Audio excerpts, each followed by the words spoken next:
لوگ سمجھتے ہیں کہ خالی آپ باتیں کریں گے اور خالی دلیلیں دیں گے، اور یارو یہ جو غلامی ہے نا، غلامی، مولانا امجد علی صاحب اعظمی رحمۃ اللہ علیہ فرماتے ہیں یکدم اعلیٰ حضرت کا دروازہ کھلا، یہ بھی میرے اعلیٰ حضرت کی زندگی ہے، اسے بھی دیکھ، یکدم دروازہ کھلا تو بوڑھے امام کے پیروں میں جوتا کوئی نہیں، اور اعلیٰ حضرت سر پٹ دوڑے۔ میں قریب گیا، میں نے کہا حضور میں صدقے جاؤں، کہاں جا رہے ہو؟ کہنے لگے کسی نے بتایا میرا مرشد کا بیٹا ریلوے اسٹیشن سے گزرنے والا ہے، امجد علی دیر نہ کر یار، کہیں شہزادہ ناراض نہ ہو جائے، میرے مرشد کا بیٹا، میرے شیخ کا پوتا، یار ذرا جلدی کر۔ کہتے ہیں اعلیٰ حضرت دوڑے ریلوے اسٹیشن پہ، انہیں اگر فتوے لکھنے آتے تھے کل کے رضا ہے خنجر خونخوار برق بار، تو وہ یہ بھی کہا کرتے تھے کیسے آقاؤں کا بندہ ہوں رضا، بول بالے میری سرکاروں کے۔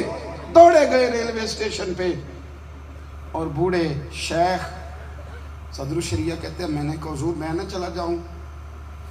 کہنے لگے نا پتر، میں نے بڑا نمک کھایا اس کا، میں نے بڑی نوکری کری ہے، میری اپنی ڈیوٹی ہے، تمہاری تو نہیں نا۔ میرے شیخ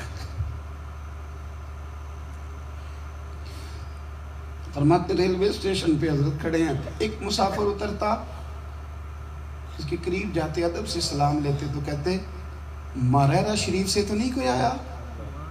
کہتے وہ مسافر گزر جاتا، دوسرا آتا تو پھر قریب جاتے، کہتے وہ اس کے آستانے سے تو نہیں آئے، ادھر سے تو نہیں کوئی آیا؟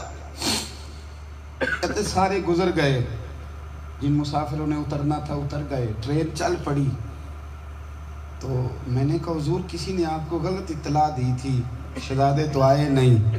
کہنے لگے یار اطلاع غلط تھی یا ٹھیک تھی، پر یہاں تک آنے کا مزہ بڑا ہے، نوکری کرنے کا نا دوسری پڑ۔ صلی اللہ علیہ یا رسول اللہ وسلم علیہ۔ حضرت کے دو بیٹے ہیں، حجت الاسلام